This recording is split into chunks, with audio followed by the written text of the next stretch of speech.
candidat fait aujourd'hui mine de découvrir après en avoir abusé lui-même. Ceux qui nous ont traités plus bas que terre, mis au banc du processus démocratique, auraient en quelques jours totalement changé. D'un coup, d'un seul. La nation, les frontières, la régulation de l'immigration, le refus des plans d'austérité, la présomption de légitime défense pour la police, la lutte contre la fraude, la lutte contre le détournement de nos prestations sociales, le protectionnisme, tout cela trouverait grâce à leurs yeux.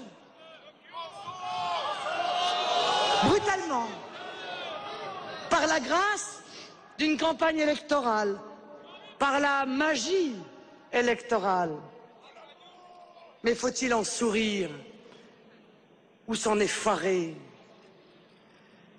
Quel effet cela vous fait-il, mes chers amis, de passer du rôle d'idiot qui vote pour Marine Le Pen à celui d'arbitre de l'élection présidentielle?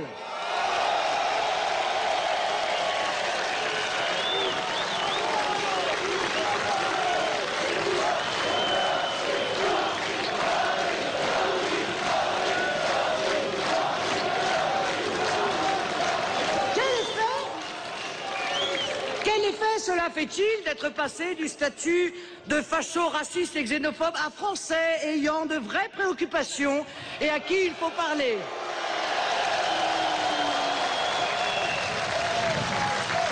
Mes amis, vous voyez le changement, le poids, l'influence, la puissance du vote, enfumé depuis des années dans un système électoral cadenassé par le système UMPS. Nous en étions presque arrivés à oublier l'extraordinaire puissance de la démocratie lorsque le peuple s'en saisit.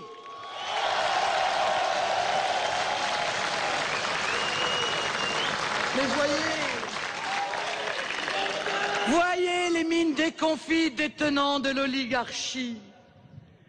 Leur inquiétude est palpable, car ils savent que le peuple a redécouvert la force de la démocratie, parce qu'il a fait exploser le bipartisme siamois qu'ils avaient patiemment construit, parce que près de 20% des Français ont brisé cette prison de la fausse alternance, parce que la caste sait aujourd'hui que fort de cette découverte, le peuple français a commencé sa grande entreprise d'émancipation et que rien ne sera plus comme avant.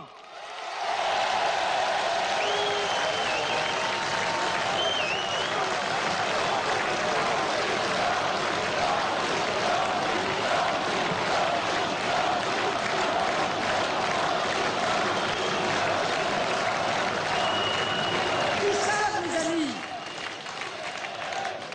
que les Français qui, par découragement, se réfugier encore dans l'abstention, par dégoût aussi de cette classe politique, retrouveront demain le chemin des urnes, conscients enfin que voter, ça sert, c'est utile, c'est essentiel, c'est vital.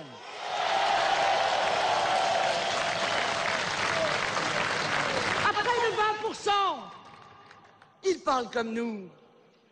À 30, 35 ou 40%, nos idées seront au pouvoir.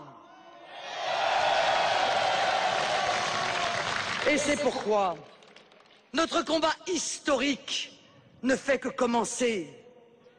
Nous sommes la boussole de la vie politique française. Nous avons encore beaucoup à faire. D'abord pour faire taire le mensonge, la manipulation. Vous le savez, ils sont devenus l'alpha et l'oméga de l'action politique de nos adversaires. Ce système politique à bout de souffle use de toutes les armes pour tromper les Français. Son seul but est sa propre perpétuation. Son seul objectif est sa propre survie. Et pour cela, il faut bien le dire, il ne recule devant aucune perfidie. Le système UMPS, face au mouvement national que nous incarnons, face à la seule opposition crédible et volontaire, face à notre détermination, utilise toutes les ficelles pour mieux tromper les Français.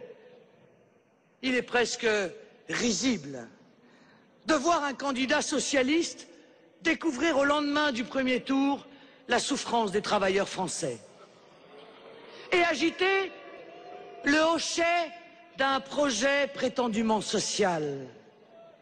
Il n'y aura pas de politique sociale possible dans notre pays sans remettre profondément en cause le modèle ultralibéral dominant que les gouvernements de gauche ont autant contribué à renforcer ces dernières décennies que les gouvernements de droite. La gauche française cultive la dictature du malheur. Elle a sans vergogne abandonné les petits, les retraités, les catégories populaires et les classes moyennes. Ces paroles du jour ne parviendront pas à effacer cette effroyable trahison. De l'autre côté, il est navrant de voir un président sortant tenter désespérément de sauver sa réélection en défendant aujourd'hui des thèses qui contredisent exactement l'ensemble de son quinquennat. Un président qui, chaque jour, pendant 5 ans, n'a pas seulement fait mal aux Français, mais leur a également fait honte, qui leur a préféré des élites mondialisées auxquelles il a tout donné et qui aujourd'hui, maladroitement, tente de se travestir en un candidat du peuple et en un amoureux de la nation.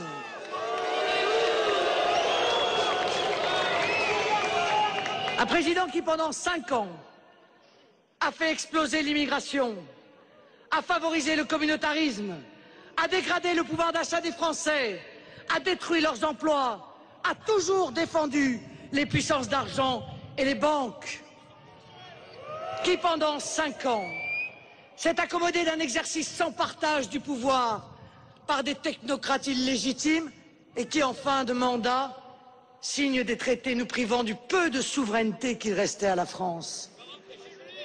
Un tel président ne peut pas devenir le président du peuple. Il y a là une escroquerie électoraliste suprême que les Français ne peuvent ignorer. Ah, alors oui, le système UMPS est bien organisé, nous ne pouvons pas lui ôter cela.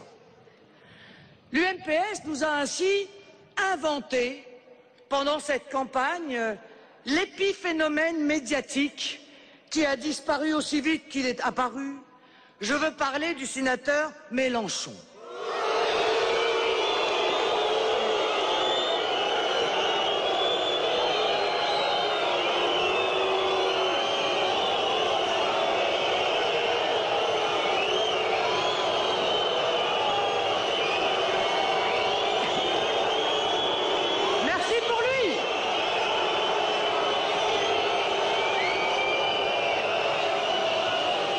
Le sénateur Mélenchon rallié.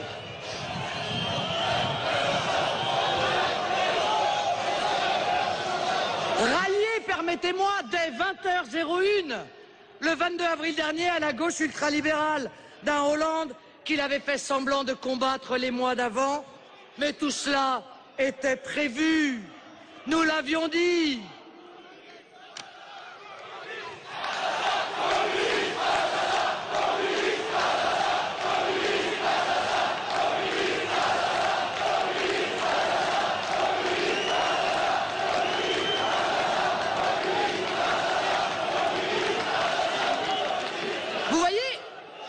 Je l'ai toujours minimisé pendant cette campagne, ne voulant pas me rabaisser à répondre aux injures de cette créature sortie tout droit des buissons du sarkozysme. Et j'ai bien fait. En réalité, son seul résultat aura été de renforcer les scores de celui qu'il feint de combattre désormais, à savoir le candidat de l'UMP. Mais le système UMPS n'a aucune chance de réussir. Malgré toutes ces trouvailles, malgré le génie qu'il met à tenter de nous barrer la route, il n'empêchera pas notre mouvement de porter le discours de vérité que nous devons aux Français. Toutes les postures qu'ils inventent, toutes les parades qu'ils déploient, tous les artifices dont ils usent et abusent ne pourront plus longtemps empêcher la vérité d'émerger et donc notre accession au pouvoir. Car nous sommes le parti de la vérité et nous voulons faire triompher cette vérité pour le peuple français tout entier, avec le peuple français tout entier.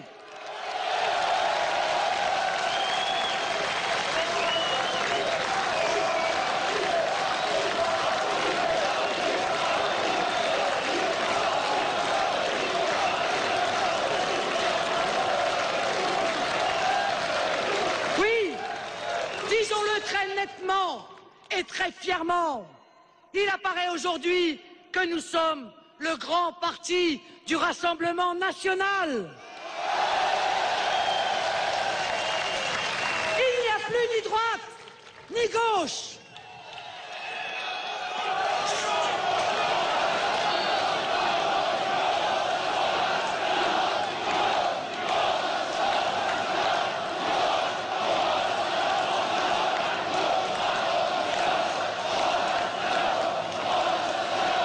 Mes amis, ces deux faces du même système, vous le voyez bien, sont en train de se disqualifier. L'UMP aujourd'hui, le PS dans quelques mois. Il n'y a plus qu'un peuple français qui doit retrouver le pouvoir et nous l'y aiderons. Nous sommes le Rassemblement national. Nous sommes le parti de la réconciliation de tous les Français. Oh. Depuis quelques jours, j'entends beaucoup gloser. Sommes-nous compatibles avec la République? Eh oui, on ose encore poser cette question. Mais quelle légitimité a donc M. Sarkozy? Quelle légitimité a donc M. Hollande pour déterminer qui est ou qui n'est pas républicain? Et quelles sont donc ces valeurs républicaines qu'ils défendraient et pas nous? Ne soyez pas dupes de ces sous-entendus malveillants et intéressés, de cette diffamation par insinuation, car nous sommes sans doute les seuls à défendre la République française dans ce paysage politique.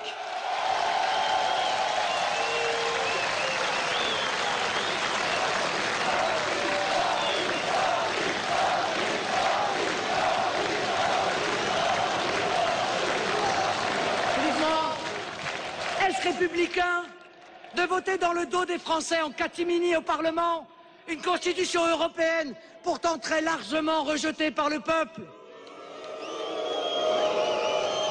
Est-ce républicain de s'aborder la souveraineté du peuple français et de se coucher devant les diktats des banques, des marchés et de leurs puissants relais européens?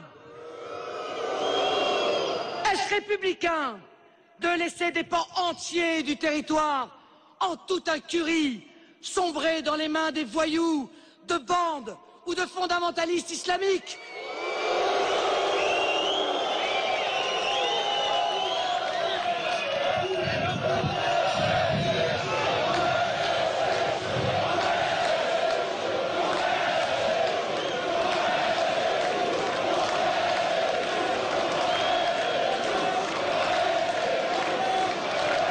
Mes amis, républicain de faire semblant de s'opposer au droit de vote des étrangers aux élections municipales, mais de fabriquer 100 000 nouveaux Français par an qui voteront non seulement aux municipales, mais aussi aux cantonales, aux législatives, aux présidentielles.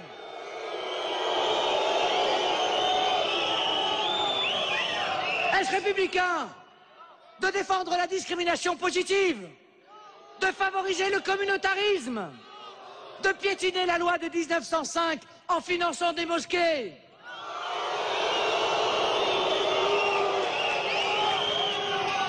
Être républicain, ce n'est pas une qualité qu'on s'adjuge entre soi.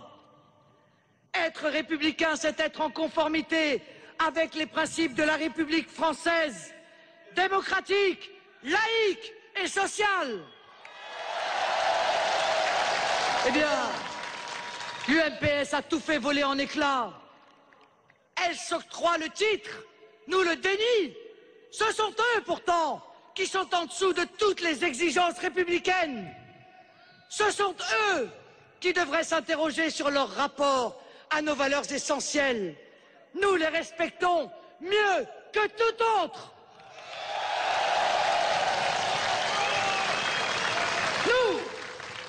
Nous défendons le référendum. Nous défendons la laïcité. Nous défendons la souveraineté du peuple. Nous défendons la démocratie par le retour de la proportionnelle et l'instauration du référendum d'initiative populaire.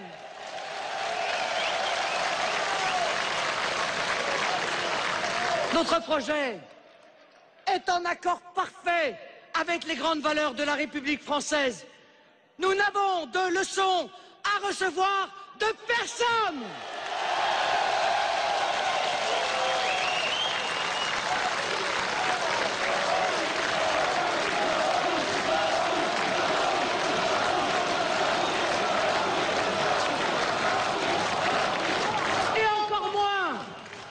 Et encore moins de ceux-là même qui ont transformé notre pays en république bananière.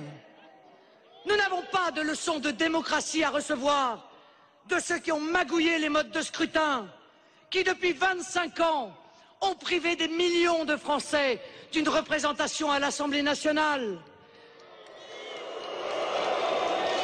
qui ont imposé la supériorité du pouvoir des technocrates européens et des banques sur la législation votée par le peuple souverain. Nous n'avons pas de leçons d'égalité à recevoir de ceux qui accordent des droits supérieurs à certains à raison de la couleur de leur peau, de leur origine ou de leur religion, qui ont ruiné la méritocratie et ont progressivement exclu des grandes écoles, des filières d'excellence, les fils et filles d'ouvriers, de paysans, des classes populaires, au bénéfice de ceux qui ont la chance de la fortune ou de la naissance.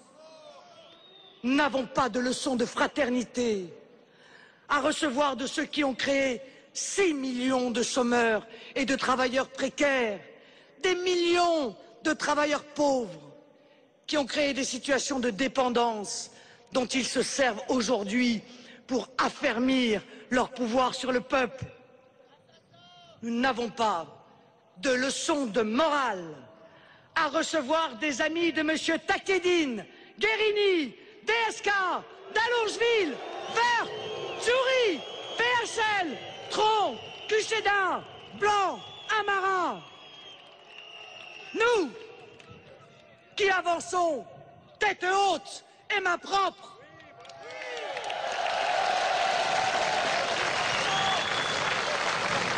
nous n'avons de leçons à recevoir d'aucun d'entre eux. Nous sommes droits, honnêtes et patriotes.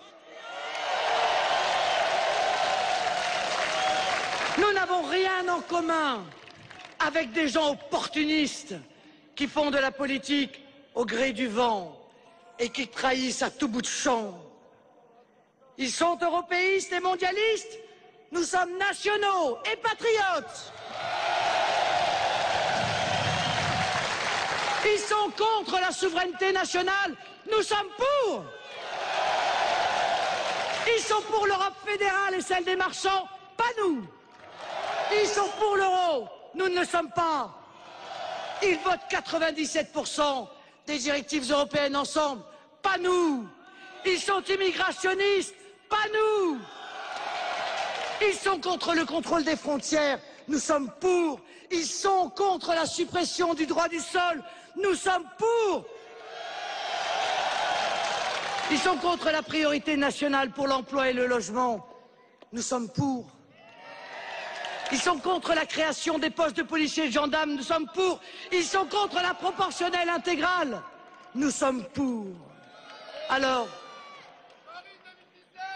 que penser? Que penser de ces assauts de tendresse, de compréhension à notre égard, ces tonnes de promesses depuis le soir du premier tour? Existe-t-il une vraie prise en compte des préoccupations des 6,5 millions de Français qui ont voté pour notre projet? Y a-t-il enfin un respect quelconque pour ces millions de Français qui veulent une autre politique?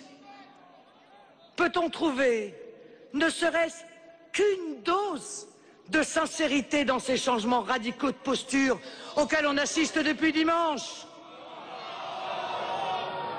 Ces deux candidatures représentent-elles vraiment un choix entre deux projets différents, ou l'illusion d'un choix présenté par un système qui fait mine de se combattre pour mieux se sauver? C'est pour nous permettre de répondre à ces interrogations, évidemment essentielles, que j'ai posé une question à Nicolas Sarkozy.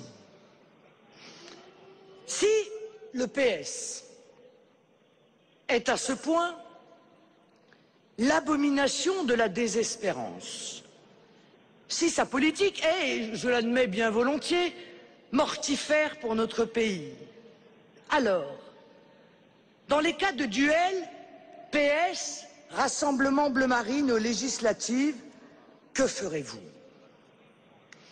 Préférez-vous faire élire un député Rassemblement Bleu Marine ou un député PS? Car, enfin, écoutez, essayons de faire preuve de bon sens. Si vraiment Nicolas Sarkozy craint le droit de vote des étrangers, alors il vaut mieux un député du Rassemblement Bleu Marine qui vote contre qu'un député PS qui vote pour. Si vraiment Nicolas Sarkozy est convaincu qu'il ne faut pas régulariser massivement les clandestins, alors il vaut mieux un député du Rassemblement Bleu Marine qui votera contre qu'un député PS qui votera pour. Si vraiment Nicolas Sarkozy est contre l'euthanasie, le mariage homosexuel, l'homoparentalité, alors donc il vaut mieux un député du Rassemblement Bleu Marine qui votera contre qu'un député PS qui votera pour. Si vraiment Nicolas Sarkozy est contre le laxisme à l'égard des délinquants, alors il vaut mieux un député du Rassemblement Bleu Marine qui le combattra plutôt qu'un député PS qui le favorisera. Si vraiment Nicolas Sarkozy veut défendre les valeurs du travail, de l'effort, de la famille, alors il vaut mieux un député Rassemblement Bleu Marine qui votera pour les défendre qu'un député PS qui les combattra.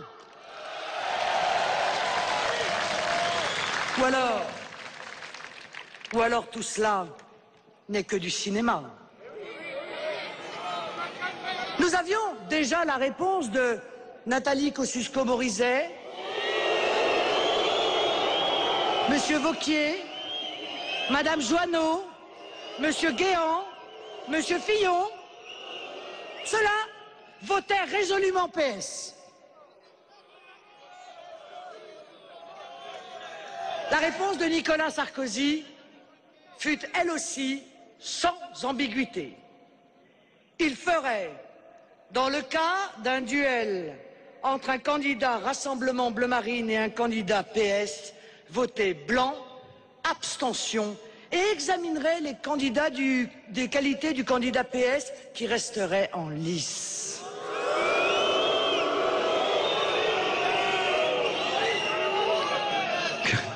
Quant à François Hollande, je n'ai même pas eu le temps de lui poser la question, il s'est précipité pour indiquer qu'en cas de duel Rassemblement Bleu Marine UMP, il ferait bien sûr voter UMP.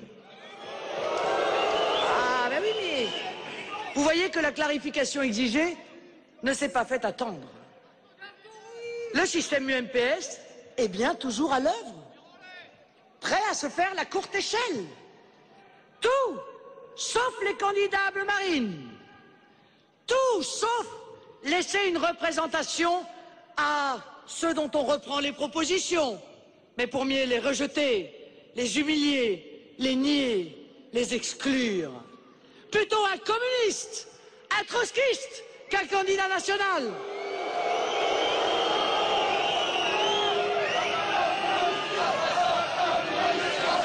Alors, tout donc, sauf ce peuple français qu'on fait mine de comprendre, d'entendre, pour mieux le trahir une fois de plus. C'est à l'aune de ce mépris, de ce violent cynisme, de cette profonde malhonnêteté que j'ai fait mon choix. Chacun d'entre vous, chacun d'entre nous fera le sien. Je ne me bats pas. Je ne me bats pas tous les jours pour que vous soyez respectés, traités en adultes responsables, comme des gens intelligents, raisonnés, lucides, pour vous considérer à mon tour comme des enfants. C'est de votre vie, à chacun d'entre vous, dont il dépend. C'est de notre avenir commun dont nous parlons. Vous êtes des citoyens libres et vous voterez selon votre conscience, librement.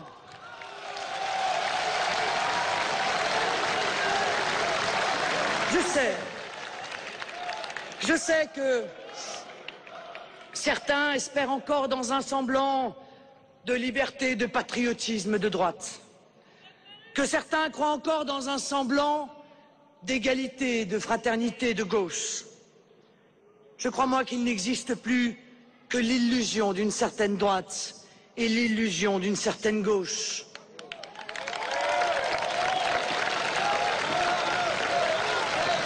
À titre personnel,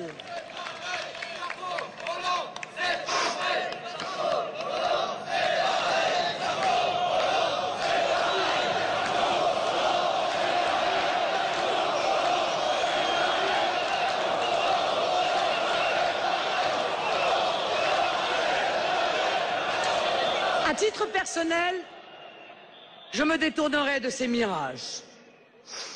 Tout mon combat est justement d'arracher le peuple français à l'illusion qui nous a fait perdre tant de temps, qui a créé tant de gâchis, tant de souffrances. Je ne me bats pas pour que le peuple français ouvre les yeux, redresse la tête pour accepter qu'on le traite comme un simple réservoir de voix, bon à être trompé, encore une fois. J'aime trop mon pays. Je vous aime trop pour vous engager sur une voie dont je sais pertinemment qu'elle représente un faux espoir, une nouvelle déception. Ces deux-là sont les représentants d'élites politiques qui défendent leurs intérêts propres. Ils ont chacun de leur côté transformé leur parti en mouvement sectaire, diviseur. Mais nous nous passerons d'eux.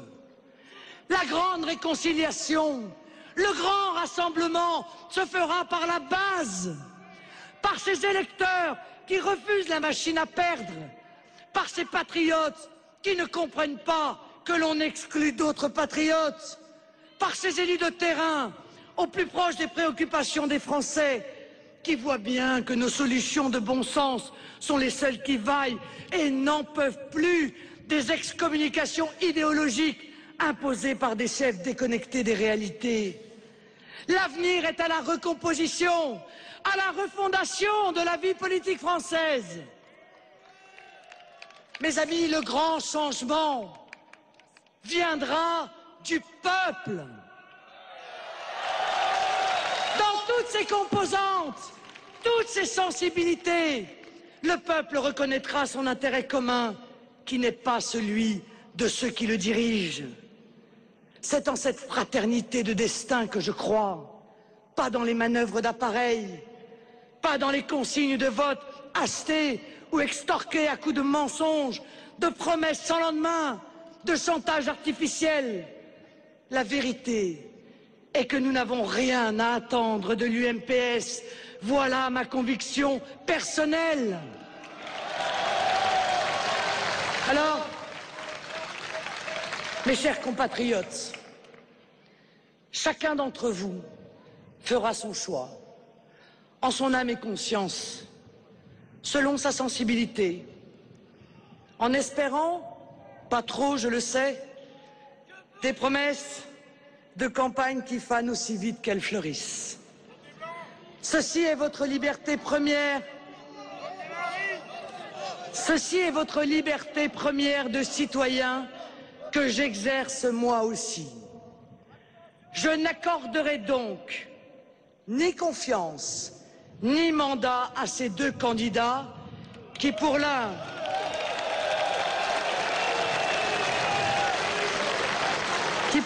cherchent à faire gagner la droite, pour l'autre cherchent à faire gagner la gauche, mais s'ingénient tous les deux depuis 30 ans à faire perdre la France.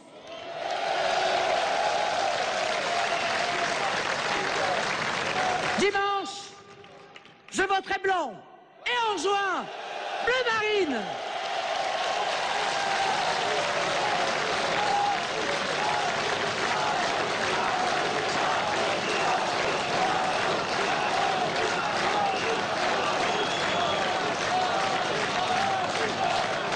Et en juin, je voterai bleu marine pour rendre l'Assemblée nationale au peuple de France.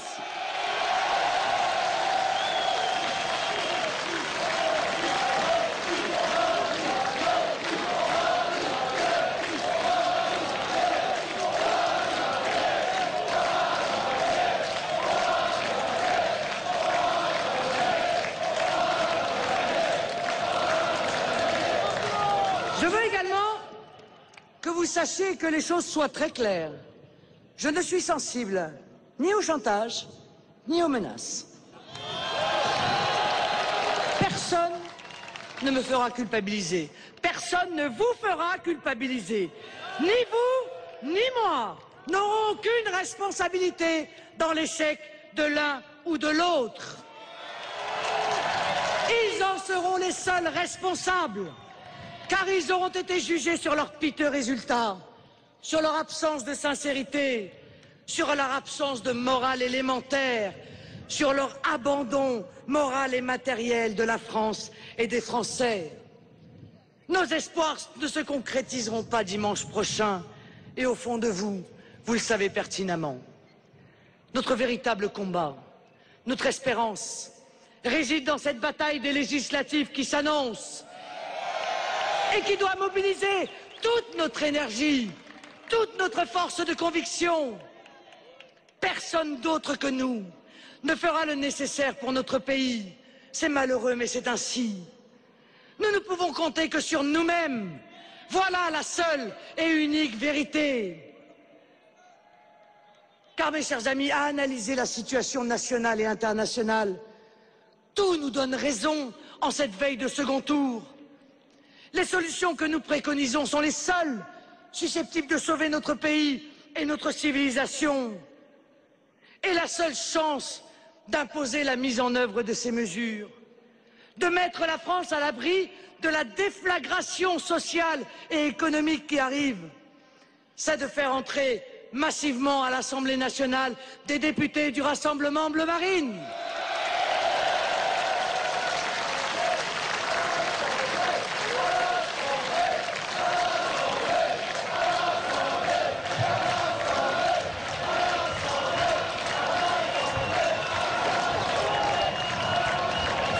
Présidence sous domination européenne, sous tutelle des marchés, le seul espace de liberté qui existera encore, c'est le Parlement. Regardez aux Pays-Bas. Le parti politique de M. Wilders a empêché l'application d'une énième cure d'austérité. Même chose en Roumanie. Des élus se sont levés et ont fait capoter les exigences de l'Union européenne. Au fond de vous, vous le savez bien. Hollande ou Sarkozy, aucun de ces deux-là ne vous sauvera. Aucun n'aura demain la lucidité, le courage, le sens de l'intérêt général qu'ils n'ont pas eu hier. Vous seuls pouvez sauver la France en faisant entrer le peuple à l'Assemblée nationale. Vous seuls pouvez colorer le Parlement de bleu marine et influencer réellement sur le cours des événements.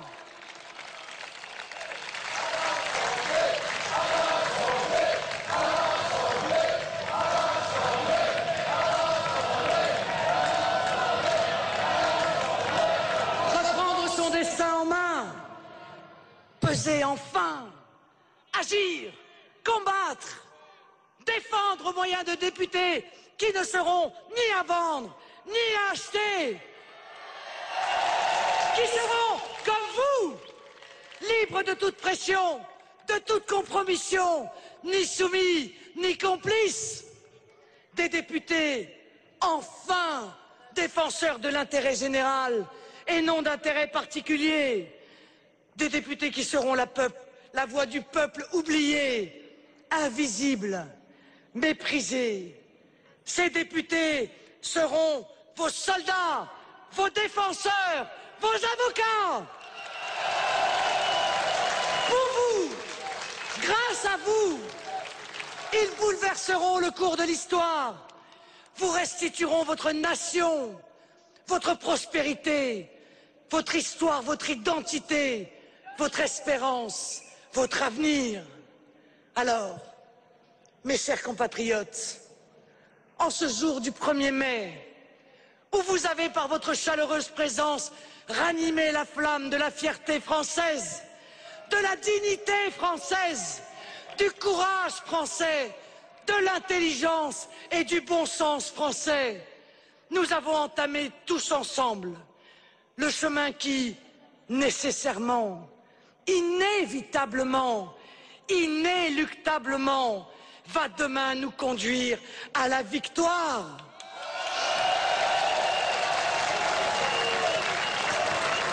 Parce que le 1er mai est la fête du muguet, du printemps et de l'espoir. Parce qu'aujourd'hui, main dans la main, dans la fraternité et le rassemblement, dans la liberté pour l'égalité, tous amoureux de la patrie, de la nation et de la République, nous avons allumé une espérance pour les Français qui, je vous en fais le serment, ne s'éteindra plus jamais, car nous sommes enfin de retour chez nous. Vive la nation, vive la République, vive la France!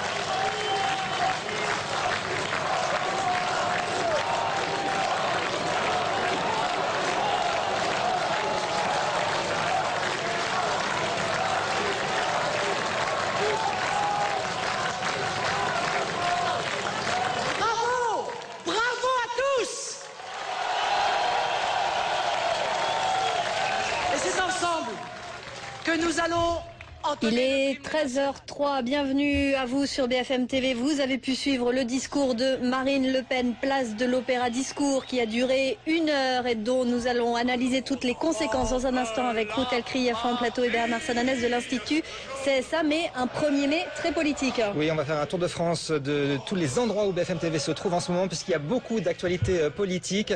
On va dans quelques minutes retrouver Apolline de Malherbe qui est à Nevers. Vous la voyez ici en bas à droite, puisque dans environ une demi-heure, François Hollande va parler. En haut à gauche, vous voyez Thierry Arnaud qui va nous parler du rassemblement annoncé par Nicolas Sarkozy pour la fête travail. Et puis il y a aussi deux autres Nous sommes tout de même le 1er mai, qui est la journée traditionnelle de défilé des syndicats. Nous serons place d'Enfer Rochereau, puisque à 15h, il y aura le